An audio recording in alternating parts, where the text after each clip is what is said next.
You know, it's been hard to ignore the strange weather that's gripped the nation recently. In fact, altered weather patterns are affecting wine regions and vineyards all over the world, from wildfires to floods to temperature changes. It all takes a toll. Travel and food writer Brian Freedman is here with his book, Crushed: How a Changing Climate is Altering the Way We Drink. Welcome to the show. Thank you for having me. When we first heard about your book, we were all like, no, no.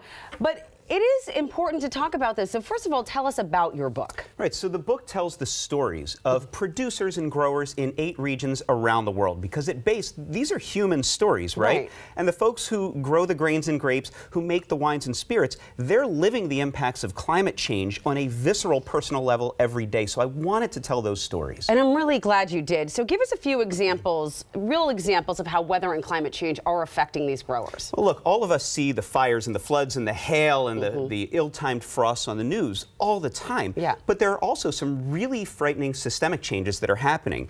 Bud break happening at different times. Harvest has moved earlier in many regions around the world. Wow. But look, it's not all terrible news, right? Okay. Because I genuinely believe that the folks who are responsible for growing these products and making them are at the forefront of teaching us how to move forward.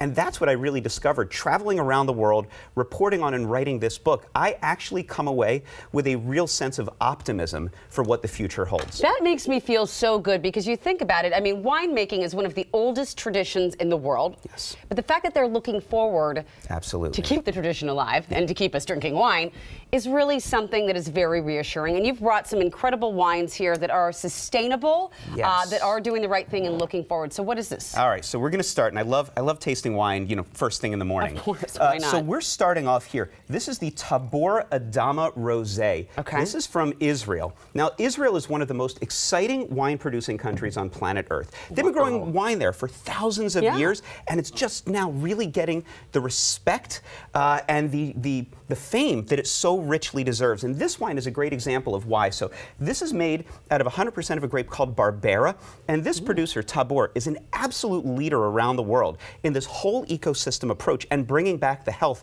not just to their vineyard, but to the land around it. So, that's so important. Cheers. Cheers. I mean, first of all, that's like the best way ever to start the day, right? Wonderful fresh fruit, mouth-watering acidity. I don't usually like a rosé, typically. Yeah. I feel like they're a little hard or sweet.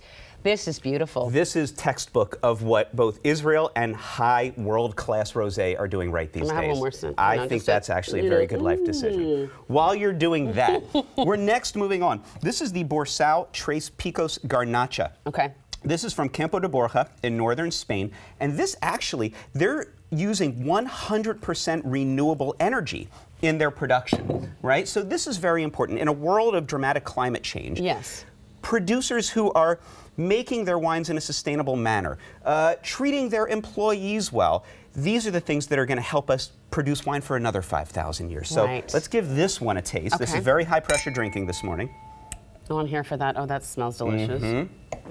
Again, that beautiful plummy fruit, black cherries, vanilla, right? Oof, yeah. That is yummy. How much do you want a hamburger right now? I do. Oh my gosh, or right? a steak and some chimichurri sauce. I'm here for that. After the segment. All right, this is where we're going. I love the plans. Okay. Yeah, beautiful wine. Next, this is the Route 1.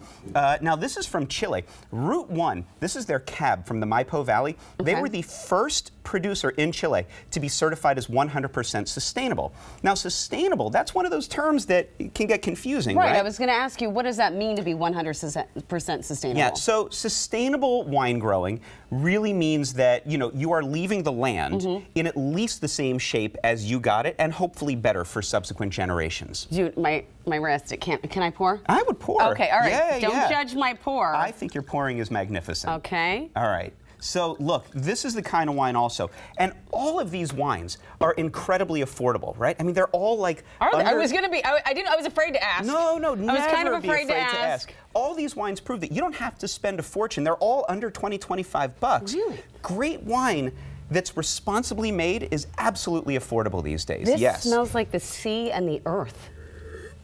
Okay, can I be honest with you?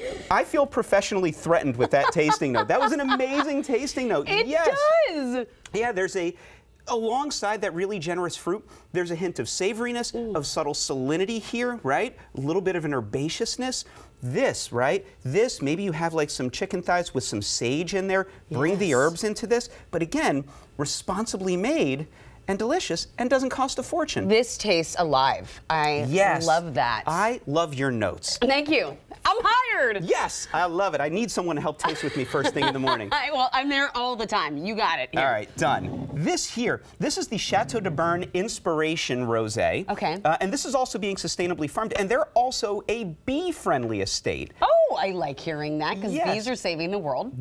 Bees are absolutely saving the world. So let's pour this. I don't want you to have to like not pour it. The hardest thing, by the way, is having great wine in front of you and not drinking it. So we want to make sure we avoid that pitfall. Yes. But look, you know, we were talking before, climate change is an absolutely terrifying thing, right? It is. But there are some places in the world that are actually benefiting. There are some spectacular sparkling wines coming out of South and Southeastern England right now. Stop. Yes, the chalky soils of southeastern England, very similar geological origins as the chalky soils of Champagne. It's just northern France and the Channel have gotten in the way. Right, because it broke off and it said goodbye. Temperature has gone up a couple of degrees. All of a sudden they're making great wine. So that's what I'm talking about in the book. I'm telling the stories and really looking at climate change from 40,000 feet in the air. And I think these wines are really exemplifying why we should all have optimism moving forward.